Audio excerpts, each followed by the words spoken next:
pagi. Haleluya. Mari kita memuji Tuhan.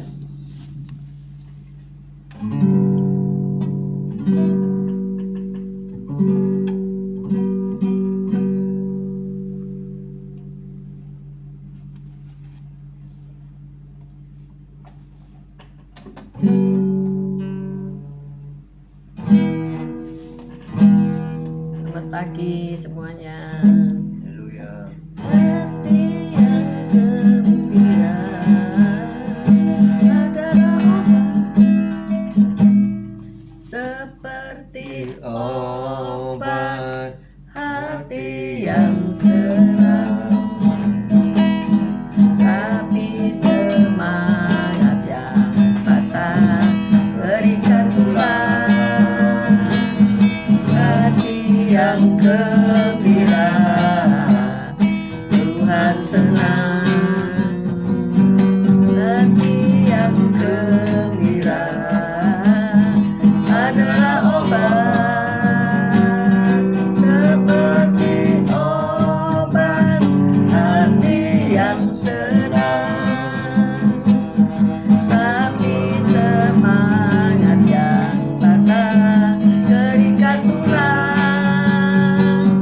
Hati yang gembira Tuhan senang. Hati yang gembira adalah obat, seperti obat hati yang senang, tapi semangat yang patah berikan tulang. Hati yang gembira Tuhan senang.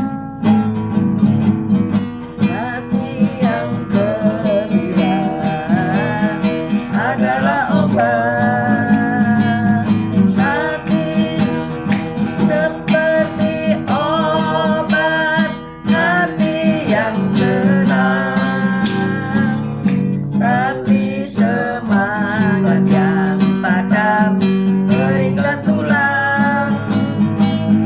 Hati yang gembira Tuhan senang. Ayo senangkan hatimu. Amin. Amin. Haleluya. Puji Tuhan. Kesusahan sehari cukup untuk sehari saja. Amin. Ayo Haleluya. mari kita berdoa. Haleluya. Puji Tuhan. Selamat pagi Tuhan Yesus. Kau baik, kau sungguh Allah, kau yang sungguh sangat baik. Pagi hari ini kau tetap menyertai kami dalam siaran gembala, siaran renungan pagi hari ini ya Tuhan Yesus. Sebentar lagi kau baca firman-Mu, kau renungkan firman-Mu, kau buka hati pikiran kami agar kami dapat menerima firman-Mu. Berikan roh pengertian bagi kami agar kami mengerti akan firman-Mu, dan berikan iman yang kuat bagi kami agar kami dapat melakukan firman-Mu dalam kehidupan kami ya Tuhan Yesus. Serahkan kehidupan kami sepanjang hari ini bersama semua rekan-rekan peserta daripada renungan pagi hari ini ke dalam tangan-Mu, di dalam kuat kuasa-Mu, di dalam perlindungan-Mu, di dalam penyertaan-Mu, di dalam kasih-Mu, juga di dalam berkat-Mu ya Tuhan Yesus. Dan Kau tetap berikan kesehatan, kekuatan bagi tubuh kami agar kami dapat melayani Engkau lebih lagi. Dalam nama Yesus kami sudah berdoa dan mengucap syukur. Amin, amin, amin. Haleluya, puji Tuhan.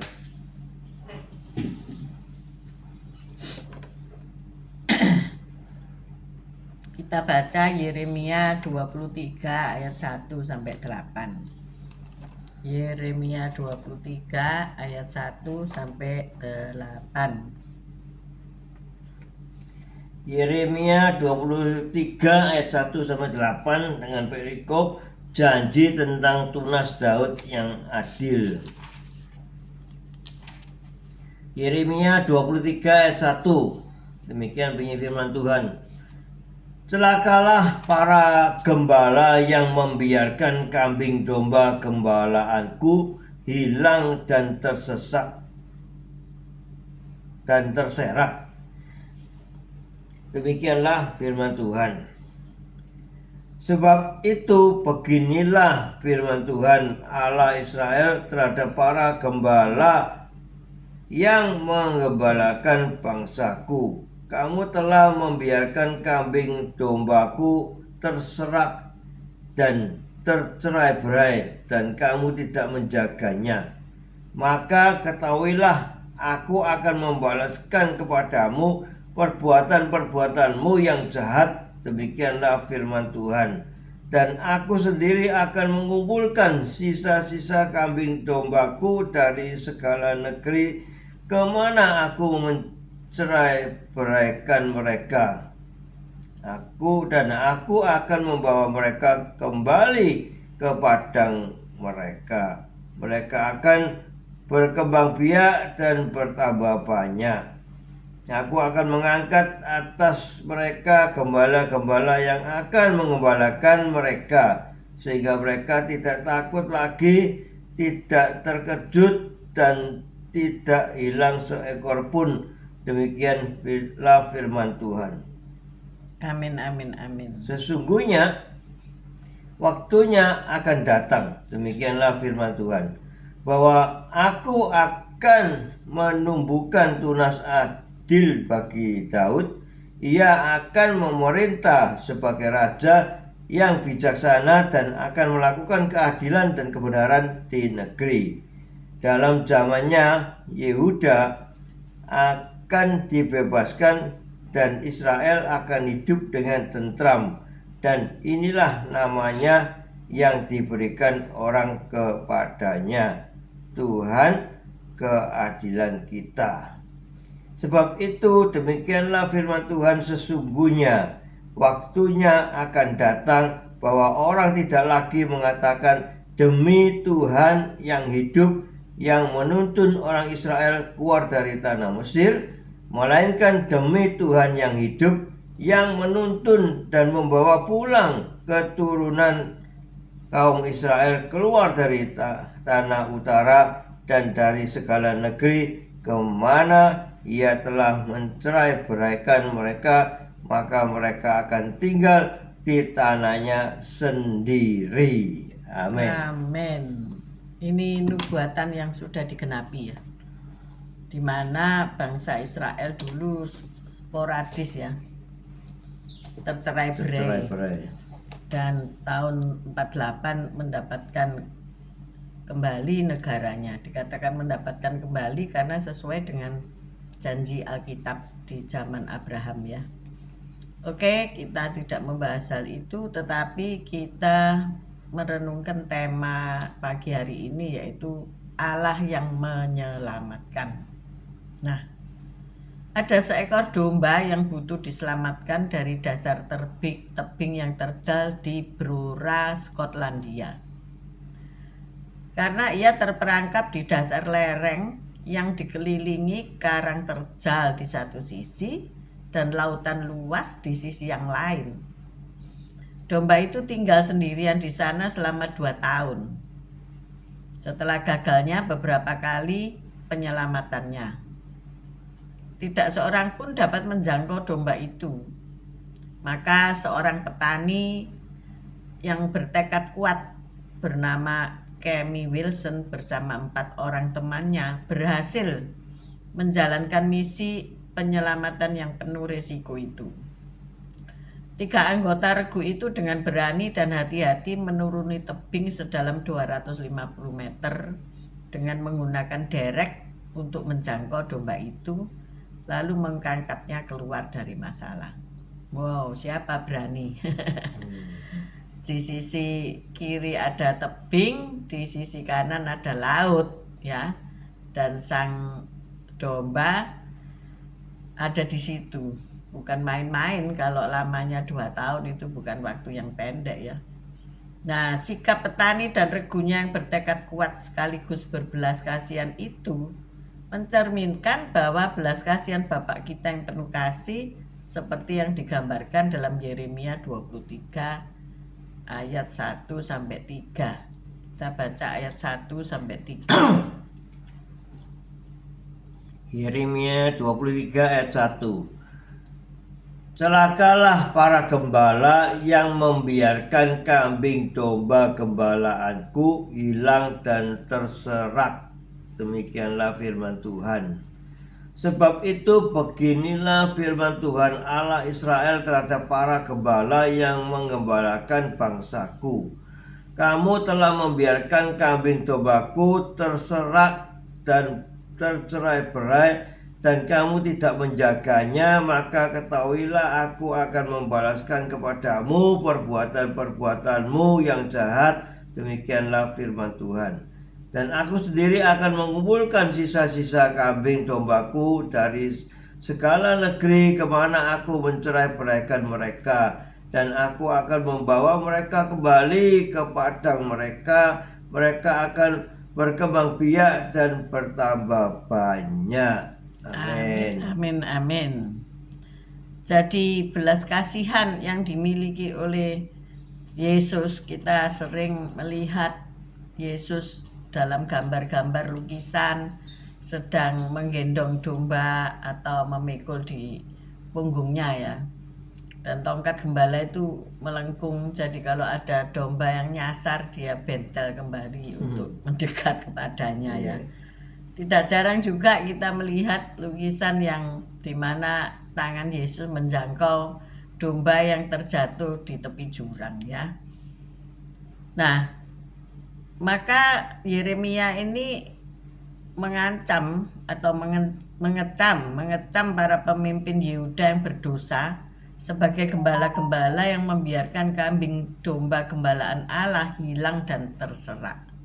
Jadi Yeremia memperingatkan sebagai pemimpin bangsa Yehuda jangan membiarkan rakyatnya terserak. Melalui Yeremia, Allah menyatakan bahwa Dia akan menghukum mereka atas cara mereka memperlakukan umatnya dengan tanpa belas kasihan. Dia melihat penderitaan kawanannya yang terserak dan sangat prihatin akan keadaan mereka. Namun bukan hanya prihatin, Allah juga berfirman bahwa Dia akan dengan kasih mengumpulkan kembali kawanannya dari tempat pengasingan dan membawa mereka ke tempat yang aman dan berkelimpahan. Di ayat 3 ya. Ketika kita merasa tersesat, terperangkap, atau terasing, Bapa kita di surga memperhatikan penderitaan kita ya, dan tidak menelantarkan kita. Siapa yang hari ini merasa ditelantarkan, merasa sendirian ya, tentu ada Yesus yang menemani saudara-saudara semuanya. Dengan aktif Tuhan menyelamatkan kita dan memulihkan kita. Amin. Jadi dalam hal apa Anda tersesat dan terasing secara rohani ya? Apakah istri-istri membiarkan suami tidak pergi gereja ya, tidak beribadah, tidak ada yang disembah ya? Diingatkan,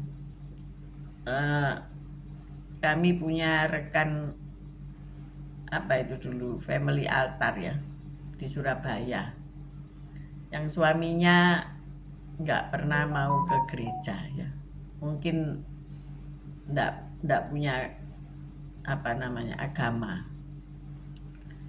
Ingat ya Pak Gem, yang Pak Gem suka jemput rumahnya di Darmo Permai sana. Kemudian tiba-tiba saja dia bersaksi bahwa suaminya pergi ke gereja. Karena apa? Traktat yang dibawa pulang dari gereja ya. Zaman dulu kan gereja itu memberikan kertas traktat ya, 1 lembar gitu, khotbah dan macam-macam berita. Dan itu dibawa pulang, kemudian ditaruh di meja ya, meja tamu, bawahnya kan ada rak ya. Nah itu di situ pertumbuhan warta dari gerejanya. Mungkin dia membaca ya. Jadi suatu hari dia ikut, dan itulah saatnya dia diselamatkan. Nah luar biasa bukannya? Domba-domba yang berkeliaran, manusia-manusia yang tersesat, manusia-manusia yang belum mengenal Kristus, itu kita wajib memberitakan kabar baik.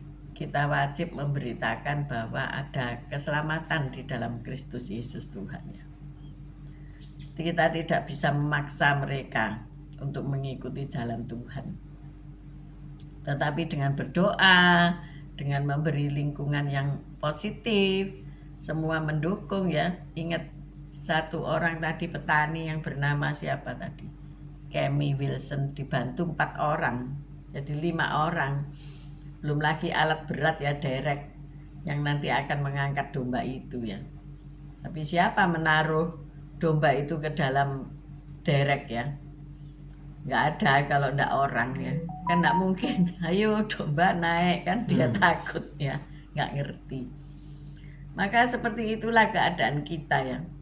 Ketika ada satu orang yang belum diselamatkan di dalam keluarga kita ya, bergeraklah dalam keluarga dulu ya, dimana kita menjalankan firman Tuhan ya. Yerusalem kita selamatkan, baru seluruh bumi kita pergi ke seluruh bumi ya. Sementara Yerusalem kita benahi, kita juga berdoa untuk orang-orang lain. Yerusalem itu istilahnya keluarga rumah tangga kita ya. Apakah kita sudah benahi?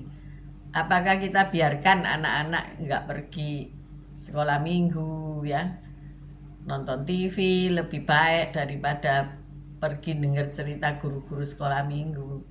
Ya memang guru-guru harus kreatif ya, harus menarik hati anak-anak supaya mereka datang kembali. Tetapi kalau guru-guru nggak bisa secara aktif dan kreatif membina anak-anak, tentu boring mereka ya. Lebih bagus nonton TV menurut mereka.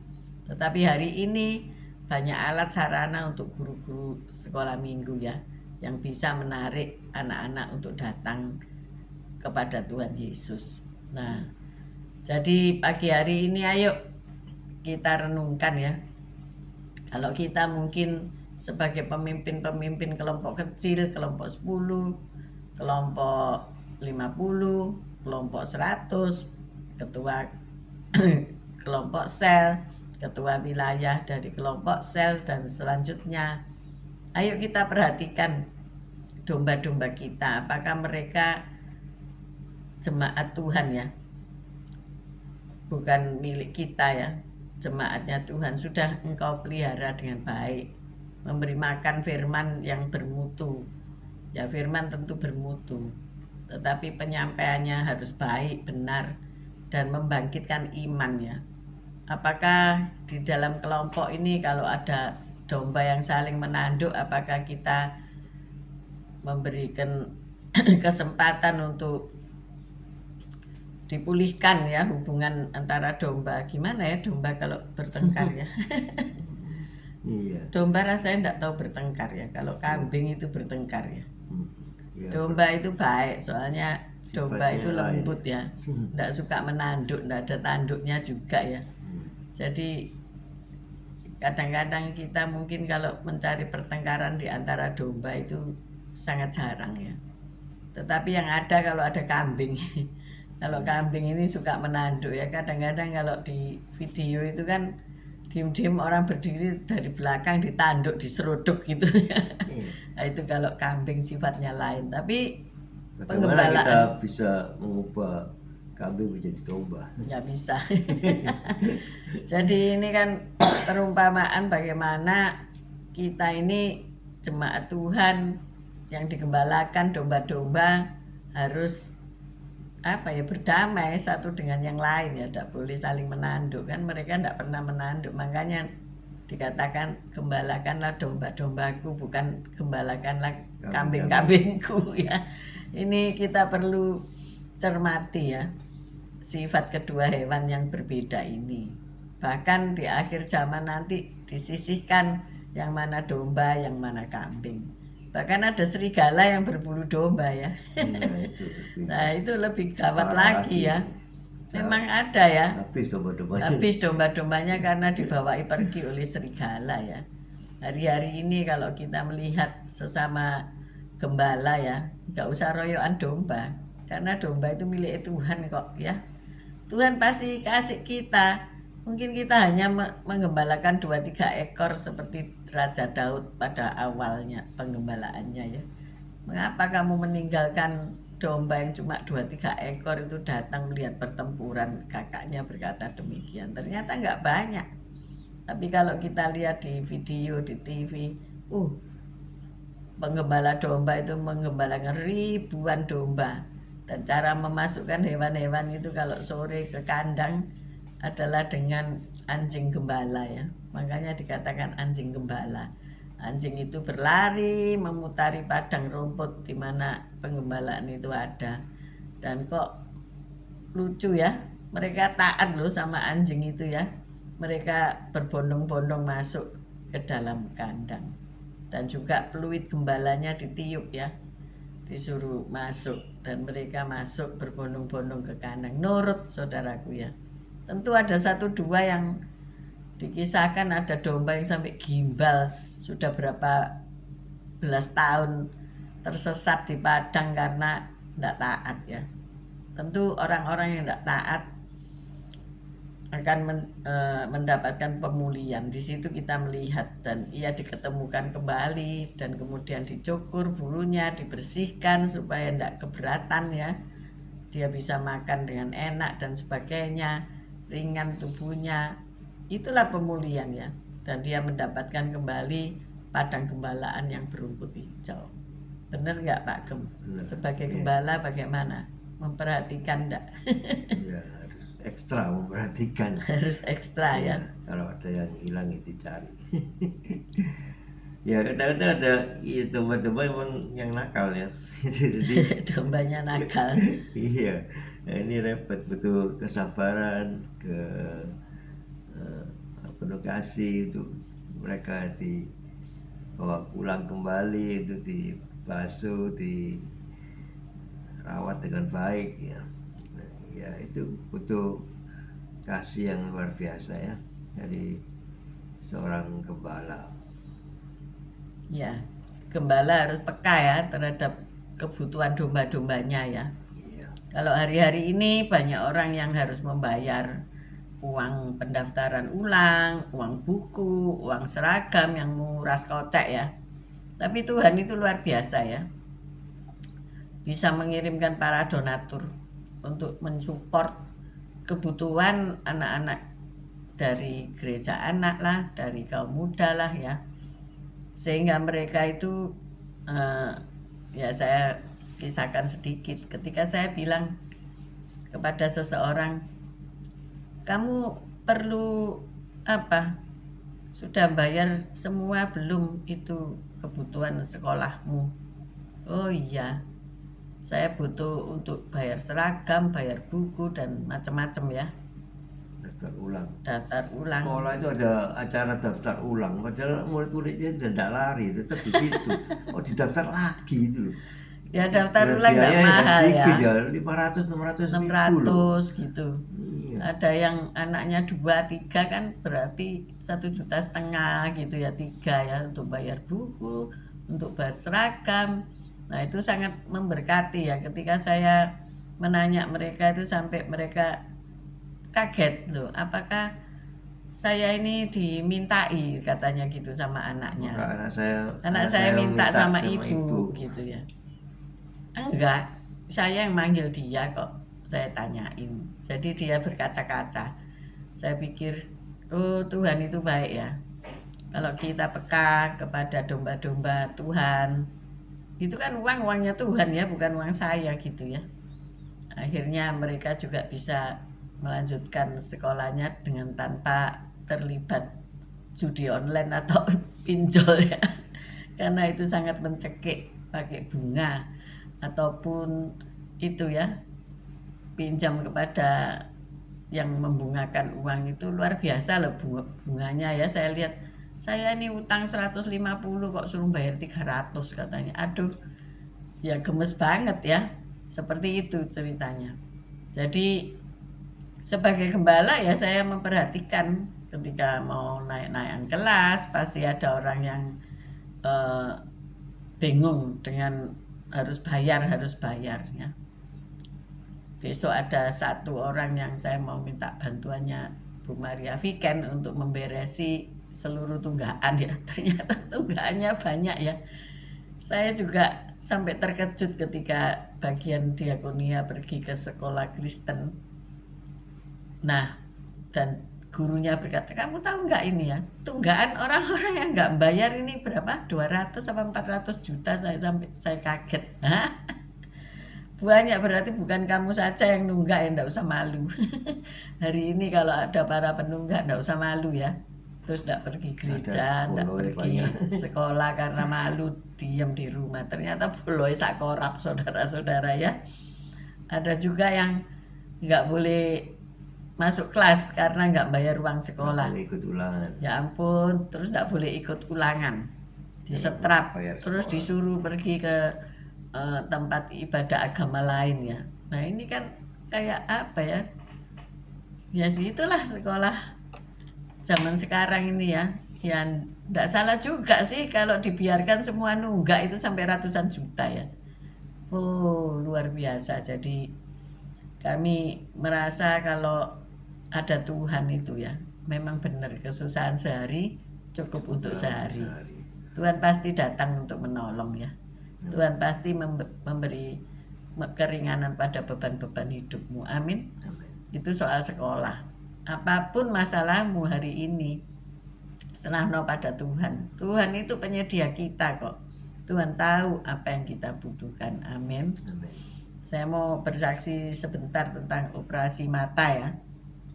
Mata saya kiri ini mengalami katarak. Kalau yang kanan is okay. Normal.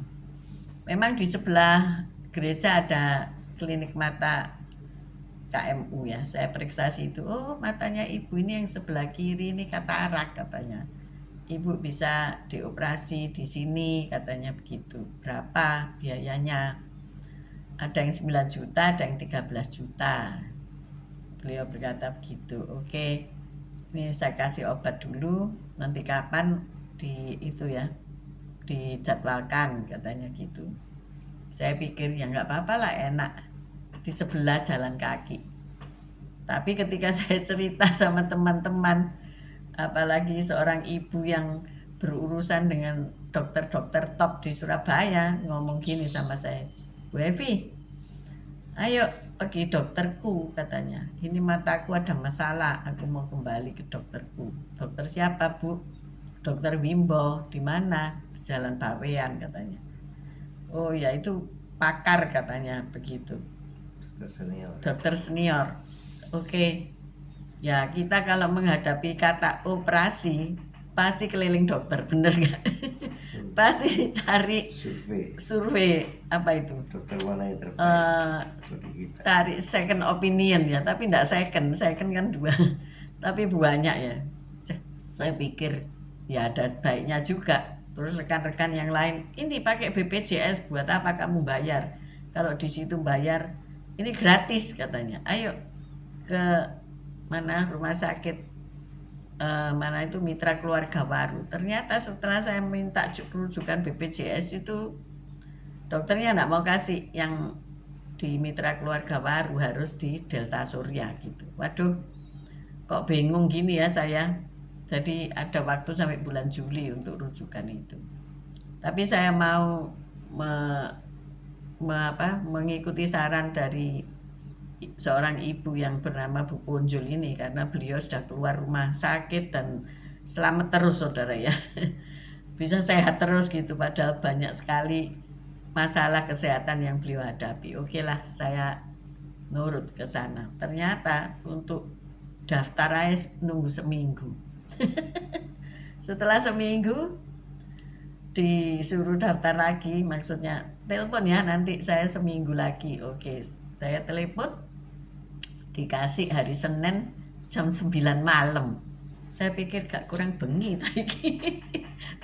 Masuk dokter kok jam 9 malam. Bener saudara-saudara, akhirnya Pak Gem gak tego ya, ikut. Jadi kita berdua belum makan, ikut sampai di sana nggak ada tempat duduk saudara, full house.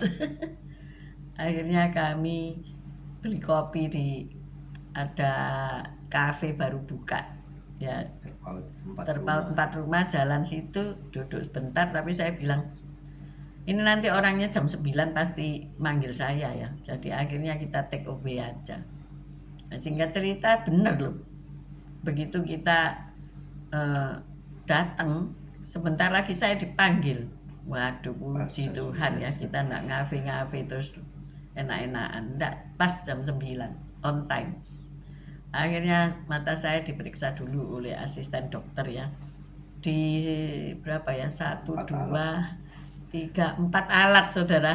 4 alat yang 5 akhirnya 5 ya, 5 alat plus di ruang dokter 6 alat saudara ya. Jadi disuruh gini ya, dainya ditempel ke alat, diperiksa matanya, sampai aku pikir-pikir kok tambah burek ya motoku iki.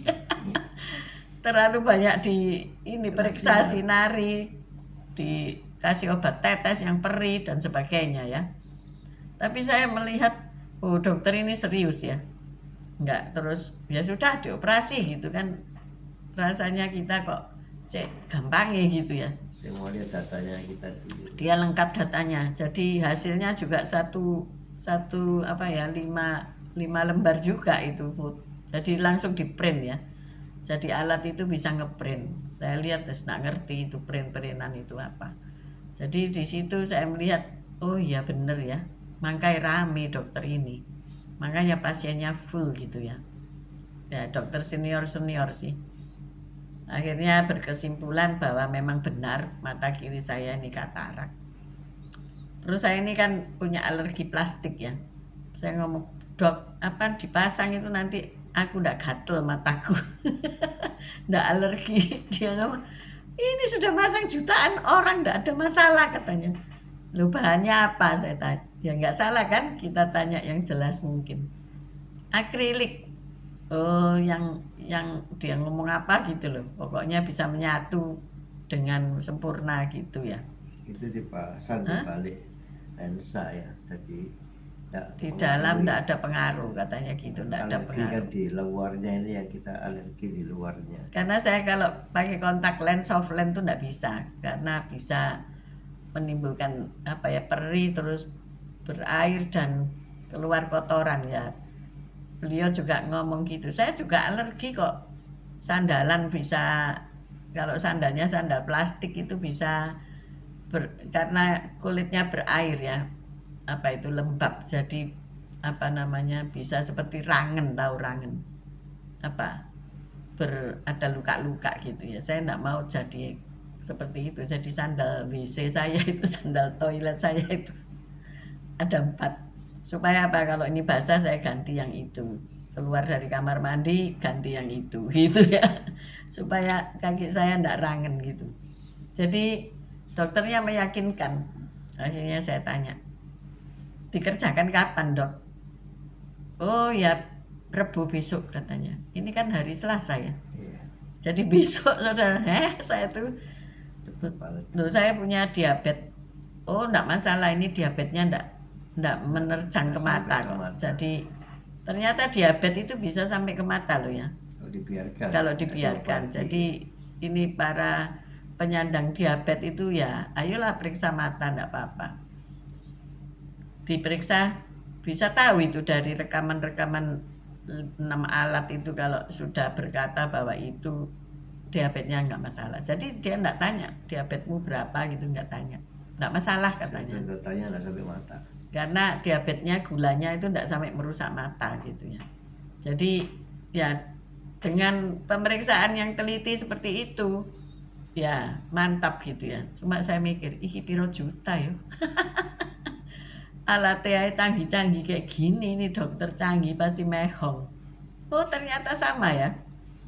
Dia bilang, berapa biayanya dok? Dia bilang, ini kalau mau pakai lensa yang monokuler ya, apa, pokoknya yang satu titik ya, melihat jauh saja, itu berapa? 13 jutaan.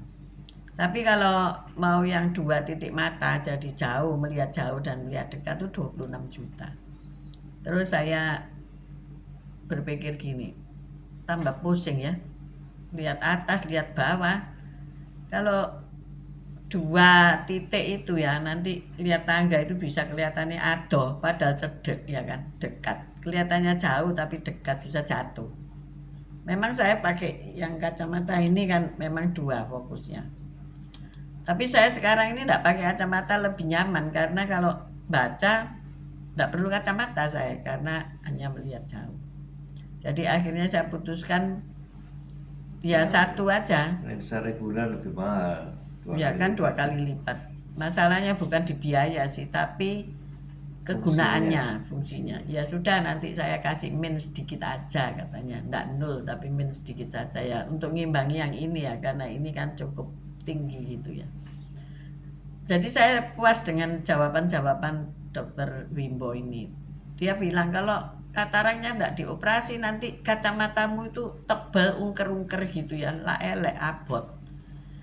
Ya udah, akhirnya besok jam 5 saya dikerjakan ya, dilaksanakan operasinya. Terus saya bilang, itu dok, saya setelah itu enggak boleh aktivitas apa-apa. Loh, siapa bilang katanya? Enggak apa-apa. Kecuali apa-apa? Asal jangan terpukul. Asal jangan dipukul ya, kan enggak KDRT loh ini.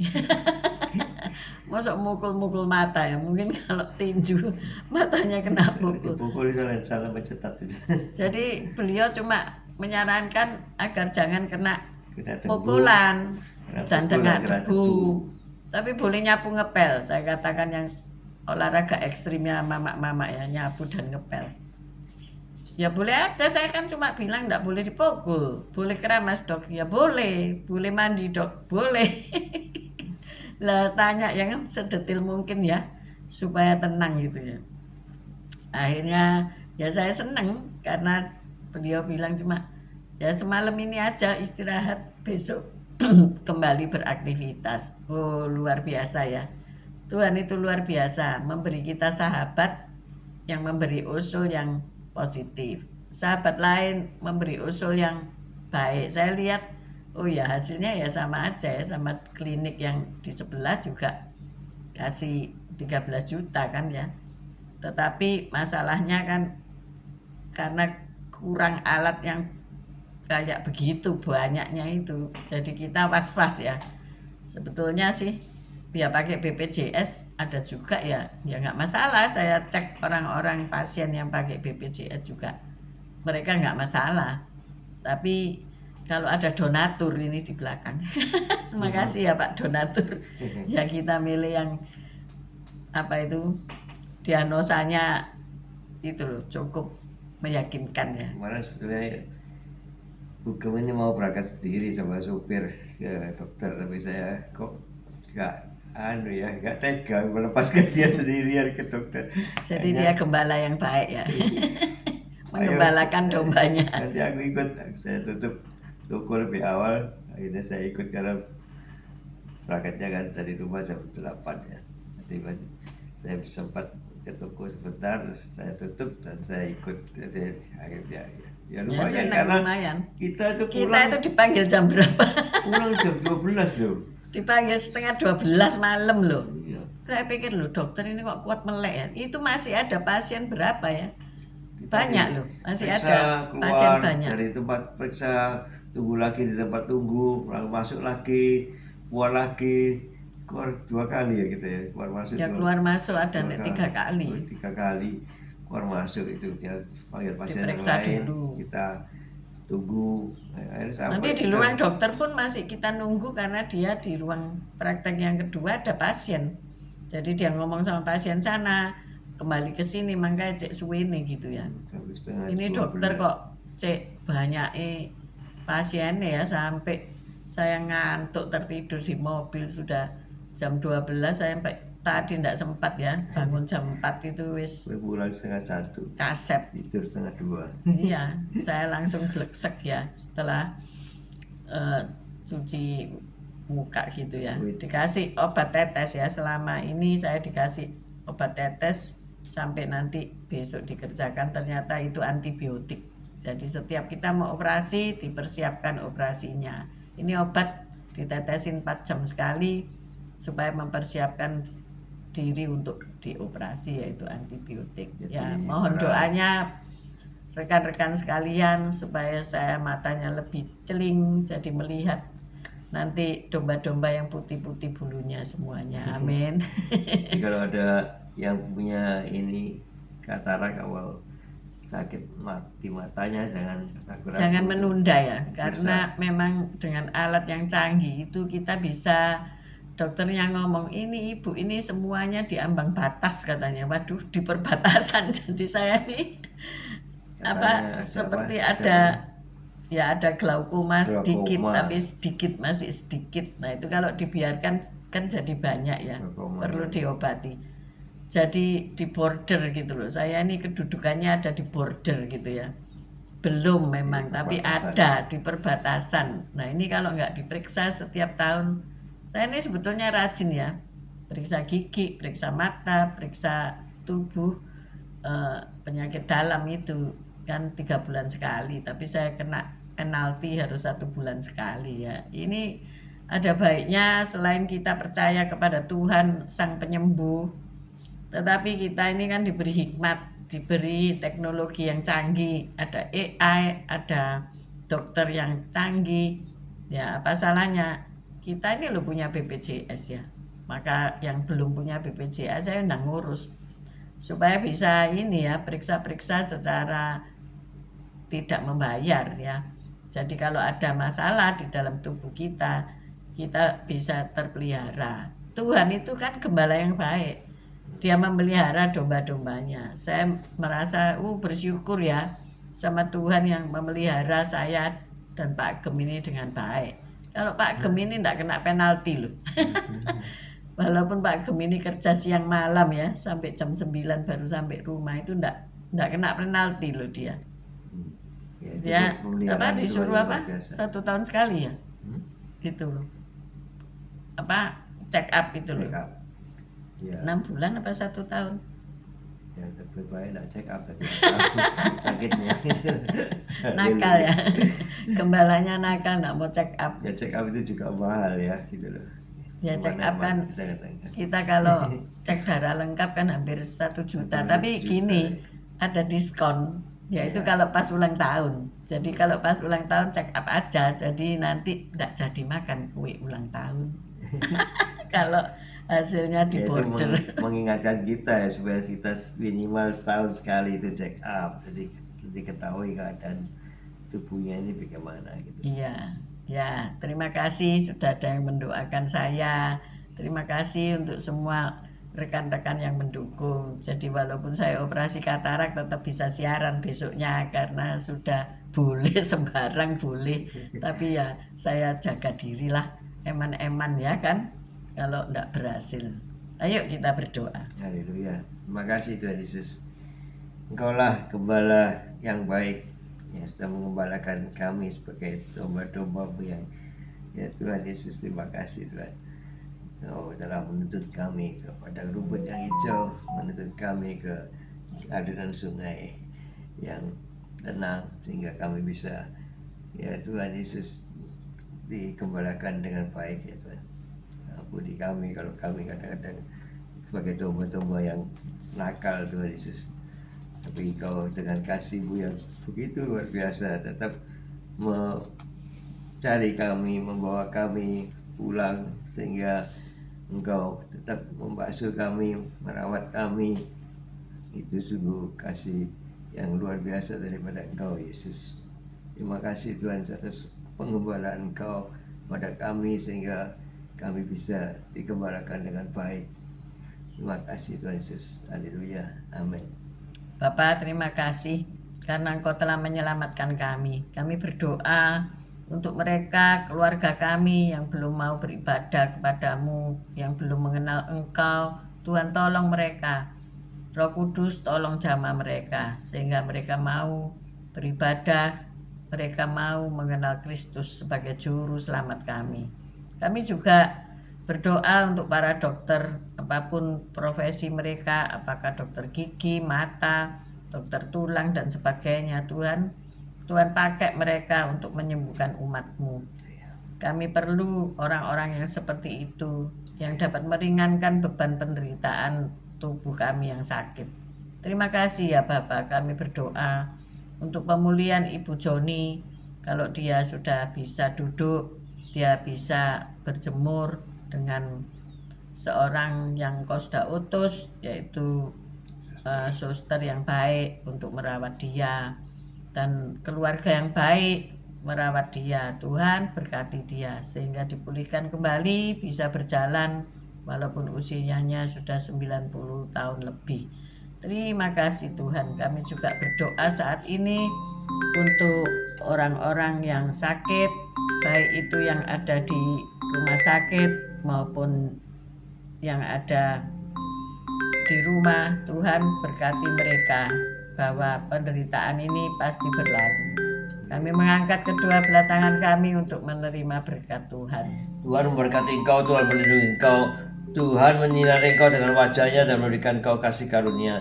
Tuhan menghadapkan wajahnya kepadamu dan memberikan engkau damai sejahtera. Terimalah berkat dari Allah Bapa, Putra dan Roh Kudus, berkat kasih, sukacita, damai sejahtera mulai pagi hari ini sampai Maranatha Tuhan Yesus datang untuk kedua kalinya, bahkan sampai selama-lamanya. Mari yang sudah menerima berkat Tuhan katakan bersama, amin, amin, amin. Terima Haleluya. kasih Bu Lili, terima kasih Yohanes, Bu Foni, Pak Paulus, Bu Reni, Pak Fran, Fan Shop, terima kasih doanya. Bu Rima, Pak Anton, selamat pagi. Bu Titik Sulistiani, Marta, Martin, Marcel, good morning. Bu Elias, Pak Elias, selamat pagi. Pak Martin, Bu Febi, selamat pagi. Bu Lasma, selamat pagi, sehat selalu. Bu Saiman, Pak Saiman, selamat pagi. Pak Hendri, Bu Viken, selamat pagi. Bu Wanda, Pak Budi Utomo, selamat pagi, sehat selalu. Terima kasih rekan-rekan yang sudah menyertai, mensupport kami, mendoakan kami. God bless you all. us. See you tomorrow guys.